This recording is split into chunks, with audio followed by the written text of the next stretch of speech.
ازيكم حبايب قلبي، عاملين ايه؟ يا رب تكونوا بخير وبصحة جيدة بإذن الله. يا رب تشفي مرضانا ومرضى جميع المسلمين، اللهم امين يا رب. حبايب قلبي، الوصفة ديت بالله عليكم اللي عنده المكونات بتاعتها جاهزة يقوم يعملها على طول. هي مكونة من أعشاب. ماشي، أنا معايا حلة على البوتاجاز فيها زي ما انتم شايفين معلقة ينسون كبيرة، معلقة جنزبيل صغيرة، معلقة نعناع كبيرة، معلقة حبة البركة. زي ما انتم شايفين كده المكونات كلها موجودة في البيت متوفرة بإذن الله عند الجميع. خلاص، هنحطها دلوقتي. نزلناها على المية كده، دولت بتوع لتر مية أو لتر وربع من المية. حطيت عليه المكونات دي. هنا معايا ليمونتين متقطعين زي ما انتم شايفينهم قدامكم اهو.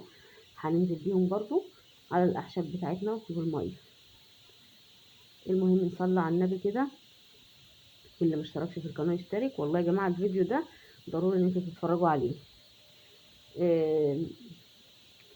نبصوا بقى اهيت زي ما انتوا شايفينها. الاعشاب ديت بقى ايه؟ البرد، كحة، احتقان في الزور، الحاجات دي كلها. حبة البركة ديت ممتازة شفا، يعني سبحان الله، يعني احسن من اي دواء والله بتجيبيه من بره. هنا كان عندي، انا كنت غالية بس انا حبيت اوريكم الطريقة. بس انا كنت عاملة قبل كده بس قلت اوريكم الطريقة الاول. ماشي، اللي انا عاملاهم طبعا غليتهم وصفيتهم، سبتهم لوحدي وصفيتهم وحطيتهم فين في الكنكه كده زي ما انتم شايفين. هنصب منهم دلوقتي هنا. احنا ممكن عايزه تحلي بعسل، هو الافضل ان انت تحلي بالعسل. مش متوفر عندك العسل مثلا، ممكن تحلي بسكر. كل كوبايه تحط عليها نص معلقه سكر او ربع معلقه كمان، يا دوب بس عشان الاطفال ولا كده يقدروا يشربوه. زي ما انتم شايفين كده، حط في كل كوبايه معلقه عسل صغيره. خلاص، هنا طبعا كانت بتغلي وكنت حاطه التانيين ايه يسخنوا على البوتاجاز زي ما انتم شايفين.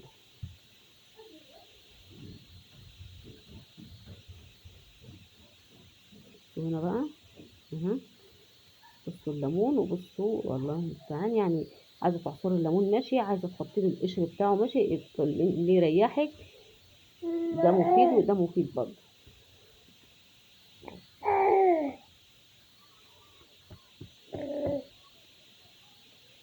قومي على طول واعملي الوصفه دي. ولو مش عايزه تحطي لايك ما تحطوش، عايزه تحطيه برضه دي حاجه ترجعلك. الله المستعان يعني. بصوا هنا بقى، انا هنا بقلب اهو. انا كنت صبيت وقلبته.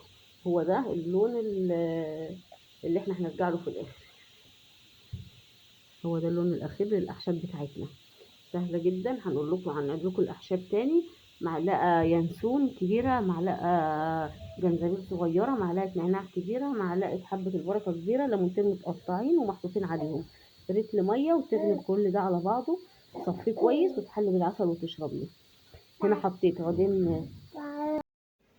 المهم هنا حبايب قلبي كنت نسيت ان انا احط حبيتين قرنفل، بحيث ان لو جنزبيل مثلا عشان الاطفال ولا كده يغير لهم الطعم. بصوا هنا بقى اهو. هنا خلصناه، احنا غدينا وخلصنا. طفينا عليه طبعا، احنا غطيناه.